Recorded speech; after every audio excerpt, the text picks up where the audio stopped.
fitojnë qytetarët? Ju e thoni platformë, nuk është platformë.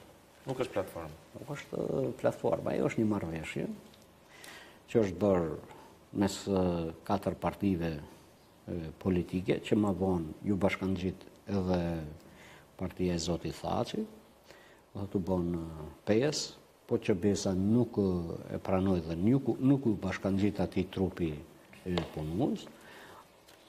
Thua që nga ajo marrëveshje një pjesë e madhe veç janë realizuar. Në atë marrëveshje është ligji për gjuhën shqipe, në atë marrëveshje është që duhet kërkuar hetim apo monitorim ndërkombëtar për disa raste, si rasti Monstrës, si rasti Kumanovës. Gjithmonë i kemi përsëritur me tash e sa kohë që ka ndodhur. Rasti i Brodecit, po për hir të atyre rasteve. Dhe ato janë në zhvillim e sipër edhe ato raste. Sigurisht u ka rastis të dëgjoni edhe deklarata nga kryeministri i vendit që ne jemi dakord dhe jemi dakordsuar që të bëhet një monitorim dhe të zbardhet e vërteta për gjitha rastet e dyshimta të pandrejtuara, por në rasti i gazetarit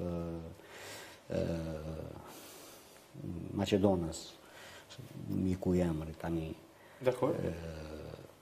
Kështu që thua që si pako, thot, gati se ajo marrëveshje është duke u zbatuar si premtim që ja kemi dhënë elektoratit shqiptar.